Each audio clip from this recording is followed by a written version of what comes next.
Hello बच्चों, let's read the question. The question says which one of the following is not an incorrect statement. हमें इनमें से एक correct statement को choose करना है. Option 1, all plants have PGA as the first stable product of carbon dioxide fixation. Option 2, the regeneration steps require 2 ATP for phosphorylation to form RUBP. Option 3, if a chemical process is affected by more than one factor, then its rate will be determined by the factor which is nearest to its maximal value. Option 4, when two photosystems work in a series, first photosystem 2 and then photosystem 1, a process called non-cyclic photophosphorylation occurs. इस question में हमारा की concept है photosynthesis. की concept is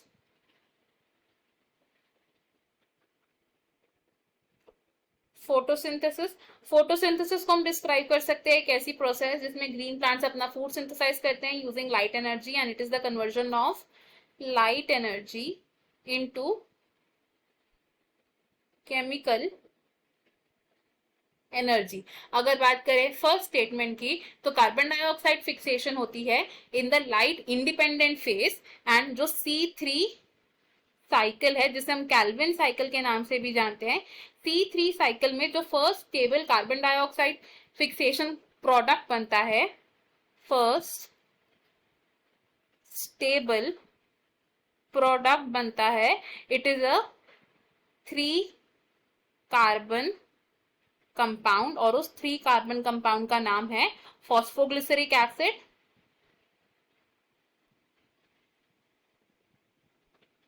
phosphoglyceric acid जिसे हम PGA भी बोलते हैं, एंड ये PGA बनता है only in the C3 plants as the first stable carbon compound during carbon dioxide fixation.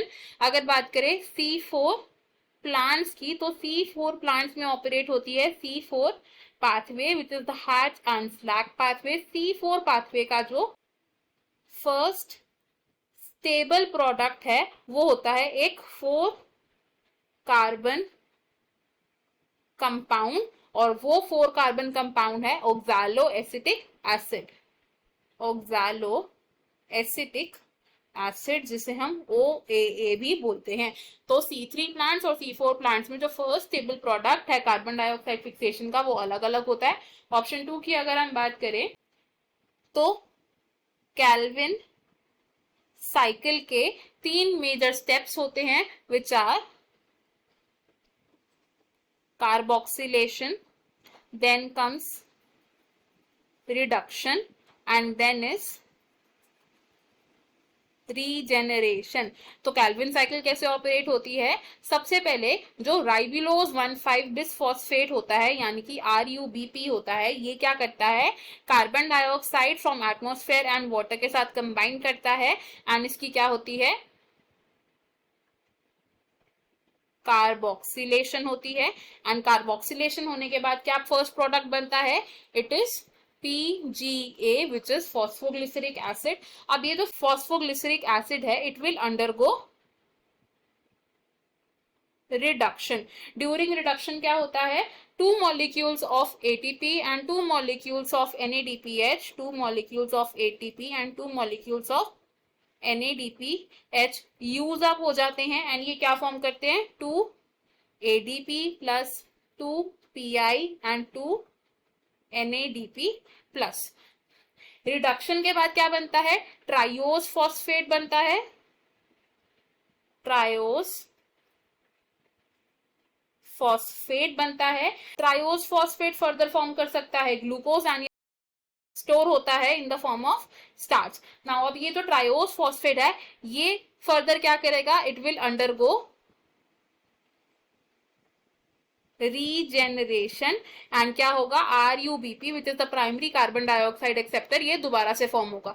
Regeneration के टाइम पे क्या होता है, 1 मॉलिक्यूल ऑफ ATP यूज हो जाता है, एंड ये क्या फॉर्म करता है, 1 मॉलिक्यूल ऑफ ADP फॉर्म करता है. तो ये थी द कैल्विन साइकिल यानी कि the C3 cycle for the fixation of 1 carbon dioxide molecule, and 6 terms of this cycle से क्या होता है, एक ग्लूकोज मॉलिक्यूल की फॉर्मेशन होती है. तो हमने यहां से क्या कंक्लूड किया कि for the regeneration of RUBP 1 ATP molecule necessary होता है फॉर रीजनरेशन. एंड नेक्स्ट अब अगर बात करें ऑप्शन 3 की, तो according to the Blackman's law of limiting factor, Blackman's law of limiting factors. तो Blackman's law of limiting factors क्या कहता है, अगर एक केमिकल प्रोसेस को एक से ज्यादा फैक्टर्स अफेक्ट कर रहे हैं, if a chemical process is affected by more than one factor, तो क्या होता है, उस प्रोसेस का रेट डिटरमाइन करेगा वो factor which is nearest to its minimal value. Rate of the process will B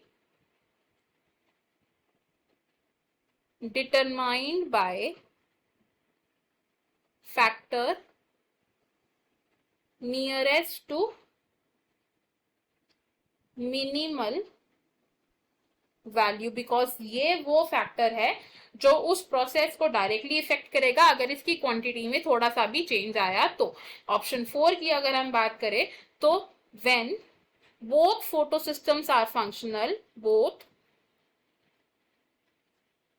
photo system are functional, यानी कि PS2 and then PS1 operate हो ड्यूरिंग द लाइट रिएक्शन, तो तब क्या होता है, non cyclic photophosphorylation. Non cyclic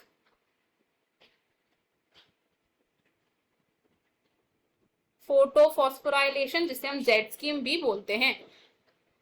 अब अगर हम अपने ऑप्शन देखें, हमें इनमें से एक करेक्ट स्टेटमेंट को चूज करना है। The correct statement over here is option number 4। Option 1 wrong होगा बिकॉज सभी प्लांट्स में first stable product of carbon dioxide fixation PGA नहीं होता। ऑप्शन 2 भी रॉन्ग है बिकॉज रीजनरेशन स्टेप में 1 एटीपी की रिक्वायरमेंट होती है। ऑप्शन 3 भी रॉन्ग होगा बिकॉज जो केमिकल प्रोसेस एक फैक्टर से ज्यादा अफेक्टेड होती है तो उसका रेट डिटरमाइन करता है वो factor which is nearest to minimal value, ना कि मैक्सिमल वैल्यू। इस क्वेश्चन में हमारा final answer option number 4। I hope you have understood it well. Best of luck, thank you.